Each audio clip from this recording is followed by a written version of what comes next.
नमस्कार, नंदाज किचनमध्ये तुमचं स्वागत आहे। आज आपण सोलापुरी फेमस व्हेज दालचा घरच्या घरी कसा बनवायचा ते पाहणार आहोत।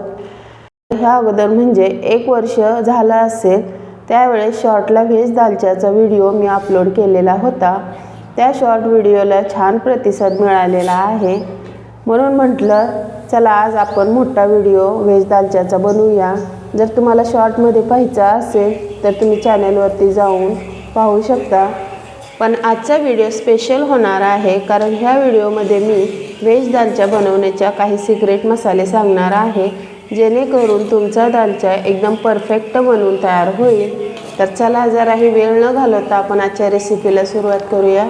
इथे मी 1 वाटी हरभऱ्याची डाळ घेतलेली आहे। हरभऱ्याच्या डाळीऐवजी तुम्ही तूर डाळही वापरू शकता। गेल्या वेळेच्या व्हिडिओमध्ये मी तूर डाळच वापरलेली होती, पण ह्या वेळेस हरभऱ्याची डाळ घेतलेली आहे। मसूर डाळ अर्धी वाटी घेतलेली आहे। इथे मी हरभऱ्याची डाळ 1 तासभर भिजत घातलेली होती। दोन्ही डाळी स्वच्छ धुवून पाण्याने घेतलेल्या आहेत। कुकरमध्ये ह्या डाळी टाकून त्यामध्ये 2 ग्लास पाणी टाकलेलं आहे। 1.5 वाटी डाळीसाठी 2 ग्लास पाणी बरोबर आहे। थोडीशी हळद आणि डाळ पटकन शिजण्यासाठी थोडंसं तेल टाकलेलं आहे।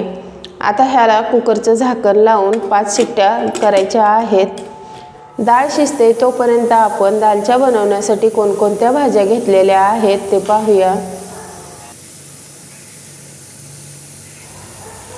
इथे मी पालकच्या 2 जुड्या घेतलेल्या होत्या, त्या मी नीट करून कापून स्वच्छ धुवून घेतलेल्या आहेत।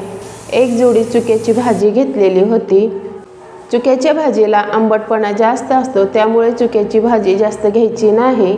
पालक 2 जुडी असतील तर चुका 1 जुडी घ्यायची। दालचा बनवण्यासाठी आता आपण वाटण तयार करणार आहोत। खोबरा खीस, 1 चमचा जिरे, 4-5 हिरवी मिरची, लसूण आणि अद्रक,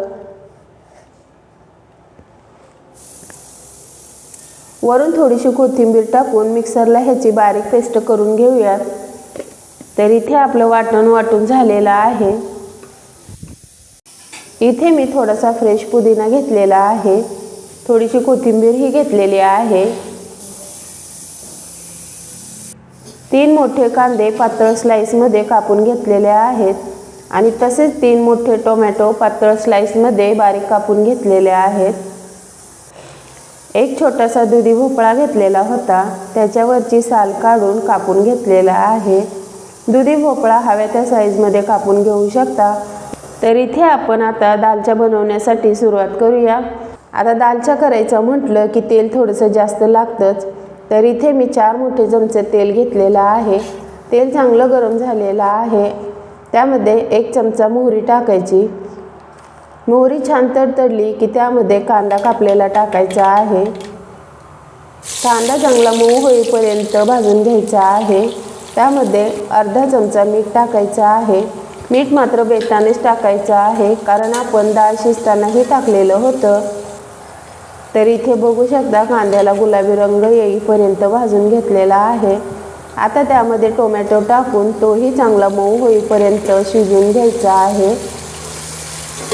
टोमॅटो काळा होते तोपर्यंत आपण दालच्यामध्ये टाकण्यासाठी कोणकोणते मसाले घेतलेले आहेत ते पाहूया। 2 चमचे धना पावडर, 2 चमचे लाल तिखट, 1 चमचा गरम मसाला पावडर, 2 चमचे दालचा मसाला आणि 2 चमचे सांबर मसाला। तर इथे आपलं कांदा आणि टोमॅटो ही चांगलं शिजलेलं आहे। आता ह्यामध्ये आपण जे वाटण वाटलेलं होतं ते टाकून मसाला चांगला भाजून घेऊयात। छान तेल सुटेपर्यंत भाजून घ्यायचा आहे।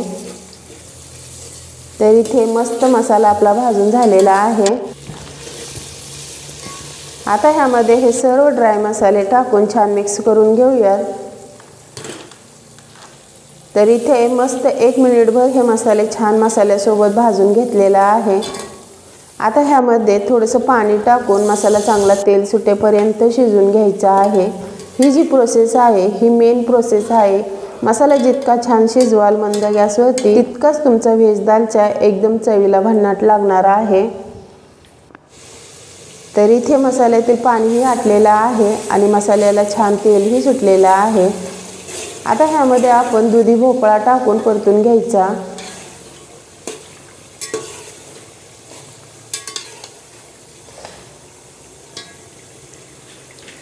वरून पुदिना आणि कोथिंबीर टाकून चांगलं 1-2 मिनिटभर मसाल्याबरोबर शिजवून घ्यायचा आहे, जेणेकरून दुधी भोपळा ही थोडासा सॉफ्ट होईल। दुधी भोपळा शिजायला फारसा वेळ लागत नाही, कोवळा असल्यामुळे तो लगेच शिजला जातो। आता ह्यामध्ये पालक आणि चुका दोन्ही भाज्या टाकून चांगलं मिक्स करून घ्यायच्या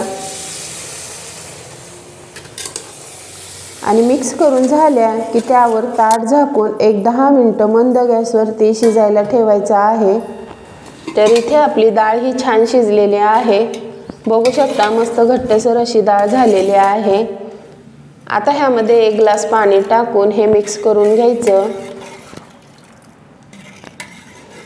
ह्या डाळीला आपण रवीने डाळ घोटून घेऊयात।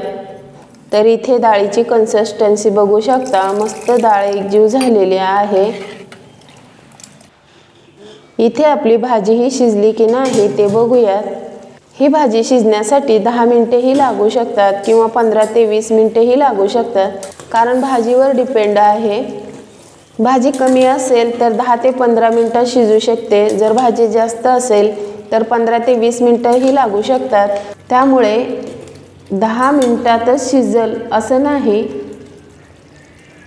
आणि शिजली की नाही हे तर आपल्याला चेक केल्यावर तर कळतंच। तर इथे बघू शकता भाजी शिजलेली आहे। आता भोपळाही शिजला की नाही तेही चेक करूयात।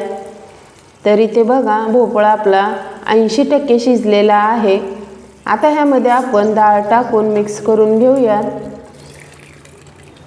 डाळ टाकल्यानंतर एवढा दालचा आपला पातळ ठेवलेला आहे। आता ह्याला उकळी आली की अजून हे थोडंसं 10 मिनिटं ताट झाकून मंद गॅसवरती शिजवून घ्यायचं आहे। दालचा जसा शिजेल तसा तो घट्ट होत जातो, त्यामुळे करतानाच थोडासा पातळ म्हणजेच मीडियम पातळ ठेवायचा आहे, कारण जसं दालचा थंड होतो तसं ते घट्ट होत जातं। तर इथे बघू शकता मस्त आपला सोलापुरी व्हेज दालचा बनवून तयार झालेला आहे। एकदम परफेक्ट पद्धतीने, परफेक्ट मोजमापानुसार अतिशय टेस्टी हा व्हेज दालचा बनवून तयार झालेला आहे। तुम्ही एक वेळेस अशा पद्धतीने नक्की करून पहा आणि कमेंट करून सांगा। आणि हो, नवीन असाल तर माझ्या चॅनलला सबस्क्राईब करायला अजिबात विसरू नका। एक लाईक मात्र अवश्य करा। भेटूया अशाच नवनवीन व्हिडिओमध्ये, तोपर्यंत धन्यवाद।